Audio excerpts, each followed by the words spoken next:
ಅರ್ಥ ಆಗುತ್ತೆ. ಸರ್, ಈಗ ಧರ್ಮಸ್ಥಳದ ವಿಚಾರ ಸಾಕಷ್ಟು ಚರ್ಚೆ ಆಗ್ತಾರೆ. ಸದನದಲ್ಲಿ ಕೂಡ ಈಗ ಸದನದಲ್ಲಿ ಏನಾಗಿದೆ, 2012ರಲ್ಲಿ ಸೌಜನ್ಯ ಕೊಲೆ ಆಯಿತು. ಅದಾದಮೇಲೆ ಅದು CBIಗೂ ಕೂಡ ಕೊಟ್ಟಿದ್ದರು. CBIಯಲ್ಲೂ ಕೂಡ ಯಾರೂ ಅಪರಾಧಿಗಳು ಸಿಗಲಿಲ್ಲ ಅಂತ CBI ಕೂಡ ಕೇಸನ್ನ ಮುಕ್ತಾಯ ಮಾಡ್ತು. ಆದರೂ ಕೂಡ ಕೆಲವು ಜನ ಅದರಲ್ಲೇ ಎಲ್ಲ ನಮ್ಮ ಹಿಂದೂಗಳೇ ಅವರ ವಿರುದ್ಧ ಮಾತಾಡ್ತಾನೇ ಇದ್ದರು. ಸುಮಾರು ಒಂದು ದಶಕದಿಂದ ಮಾತಾಡ್ತಾನೇ ಇದ್ದರು. ಇತ್ತೀಚೆಗೆ ಯಾರೋ ಒಬ್ಬ ಮುಸುಕುದಾರಿ ಹೋಗಿ ನಾನು ಇಷ್ಟು ಹೆಣಗಳನ್ನು ಹೂತಿದ್ದೆ ಅಂತ ಹೇಳೋ ಸಂದರ್ಭದಲ್ಲಿ ಅಲ್ಲಿ ಮ್ಯಾಜಿಸ್ಟ್ರೇಟ್ ಏನು ಮಾಡ್ತಾರೆ, ತನಿಖೆ ಮಾಡಿ ಅಂತ ಕೊಡ್ತಾರೆ. ಆಮೇಲೆ ಒಂದು ಕ್ಲಾರಿಟಿ ಬರಲಿ ಅಂತೇಳಿ ನಮ್ಮ ಸರ್ಕಾರ ಒಂದು SIT ಮಾಡಿದೆ.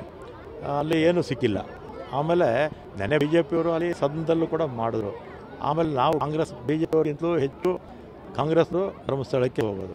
ಅದನ್ನೇನು ಅದರಲ್ಲೇನು ಇದೇನೇ ಇಲ್ಲ. ಹೆಚ್ಚು ಭಕ್ತರು ಬರೀ ನಮ್ಮ ರಾಜ್ಯದಲ್ಲೇ ಅಲ್ಲ, ಮಂಜುನಾಥನ ಭಕ್ತರು ನಮ್ಮ ರಾಜ್ಯದಲ್ಲೇ ಅಲ್ಲ, ಸುತ್ತಮುತ್ತಲ ರಾಜ್ಯಗಳಿಂದ ಕೂಡ ಬಂದು ಹೋಗ್ತಾರೆ. ಅದೊಂದು ಕ್ಲಾರಿಟಿ ಬರಲಿ ಅಂತ ಮಾಡಿದ್ದಾರೆ. ಸ್ವಲ್ಪ ಈಗ DCM ಅವರು ಹೇಳಿದರು, ನಾನು ಕೂಡ ನೆನ್ನೆ ಸದನದಲ್ಲೇ ಇದ್ದೆ.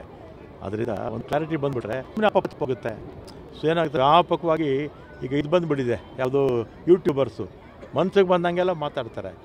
ಬೇರೆ ಕೋಮ್ನವರಲ್ಲ, ನಮ್ಮ ಹಿಂದೂ ಸಮಾಜದವರೇ ಮಾತಾಡ್ತಾ ಇರ್ತಾರೆ. ಸುಮ್ಮನೆ ಏನಾಗುತ್ತೆ, ಒಂದು ಧರ್ಮಸ್ಥಳ ಮಂಜುನಾಥನ ಯಾಕೆ ತರಬೇಕು, ಇದಕ್ಕೆ ಅಣ್ಣಪ್ಪನ ಯಾಕೆ ತರಬೇಕು, ಧರ್ಮಾಧಿಕಾರಿಗಳನ್ನ ಯಾಕೆ ತರಬೇಕು? ಯಾರೋ ತಪ್ಪು ಮಾಡಿದ್ರೆ ಅವ್ರ ಮೇಲೆ ಶಿಕ್ಷೆ ಆಗಲಿ, ತಪ್ಪು ಮಾಡಿದವ್ರ ಮೇಲೆ ಆಗಲಿ. ಆದರೆ CBI ತನಿಖೆ ಆಯಿತು, ಅದರಲ್ಲಿ ಯಾವ ಸಾಕ್ಷಿಗಳಿಲ್ಲ ಅಂಥೇಳಿ ಕೇಸು ಬಿಟ್ಬಿಟ್ರು.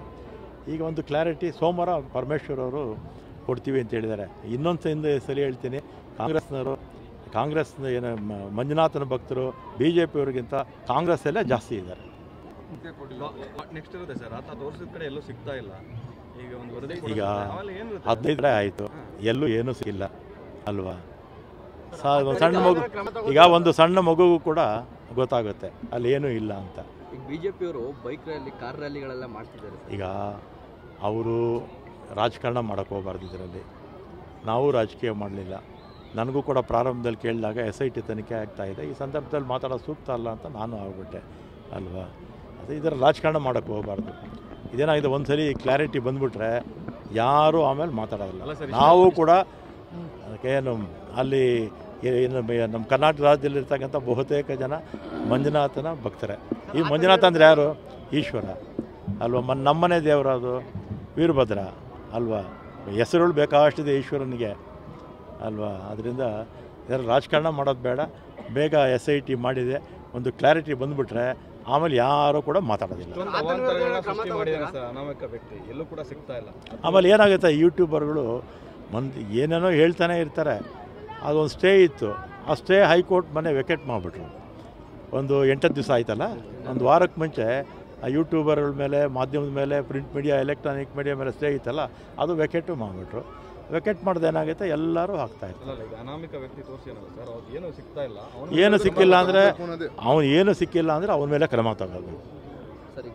ಏನು ಸಿಕ್ಕಿಲ್ಲ ಅಂತ ಹೇಳಿದ್ರೆ, ಸುಳ್ಳು ಹೇಳಿದ್ದೇನೆ ಅಂತೇಳಿ ಅವನ ಮೇಲೆ ಕ್ರಮ ತಗೋಬೇಕಾಗುತ್ತೆ. ಸರ್, ರಾಜಣ್ಣ ಅವ್ರನ್ನ ಪುನಃ ಸಂಪುಟಕ್ಕೆ ಸೇರಿಸಬೇಕು ಅಂತ ಹೋರಾಟಗಳು ತುಮಕೂರು ಜಾಸ್ತಿ ಆಗ್ತಾ ಇದೆ. ಆ ಸಮುದಾಯ ಕೂಡ ಈಗ ಸಭೆಗಳು ಕೂಡ ಮಾಡ್ತಾ ಇದ್ದಾರೆ ಸರ್.